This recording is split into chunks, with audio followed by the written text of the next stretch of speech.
বুড়িগঙ্গা রাজধানী ঢাকার কোল ঘেঁষে বয়ে চলা ছোট্ট এক জলপথ, ঋতুর পরিবর্তনে যার রূপও হয় রকম ফের।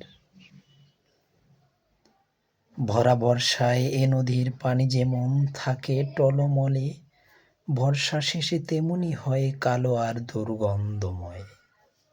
তবুও এই শহর তার কাছে চিরঋণী। এই শহর প্রতি মুহূর্তে কত আবর্জনা যে ছুঁড়ে দেয় তার বুকে, তারও ইয়ত্তা নেই। সে যাই হোক, অবসরে সেই বুড়িগঙ্গাই হয় আমার একমাত্র ঠিকানা।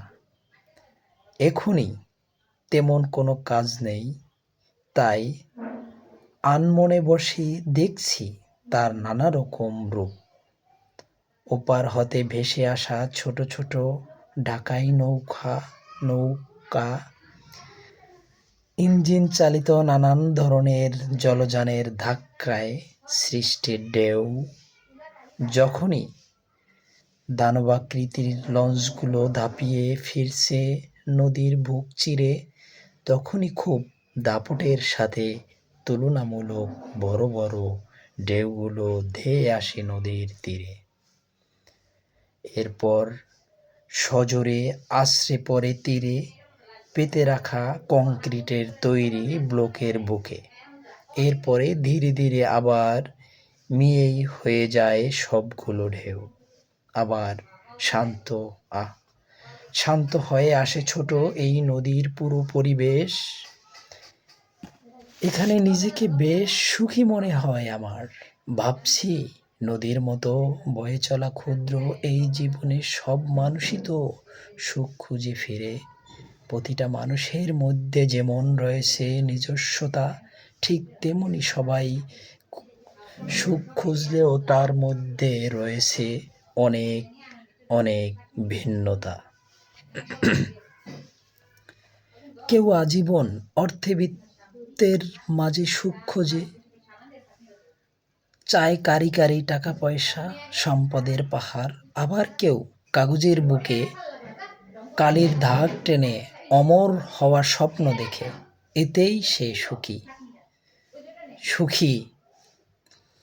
আবার কেউ জীবনের কাছে হার মেনে বেছে নেয় আত্মহত্যার পথ, পকেটে রেখে যায় তার কৃতকর্মের ইতিবৃত্ত। এভাবেই কি সুখী হওয়া যায়? ভেবে ফিরি, আচ্ছা, সুখের মূল্য কি খুব বেশি? না, আমার তা মনে হয় না। আমার কল্পনায় ছেদ ঘটিয়ে পাশ থেকে বলে ওঠে শহীদুল, কিরে দোস্ত, এমনে বইসা থাকবি? শীতে ধইরা গেলে রে, আয় একটু চা খেয়ে আসি। ফিরে পাই শহীদুলের ডাকে। চা আমার বরাবরই পছন্দের। চা বিলাস আমার জীবনের সাথে ওতপ্রোতভাবে জড়িত। জীবনে যেখানেই গিয়েছি কোথাও না কোথাও এমন একটা চায়ের দোকান খুঁজে বের করে নিয়েছি, যেখানে ইচ্ছে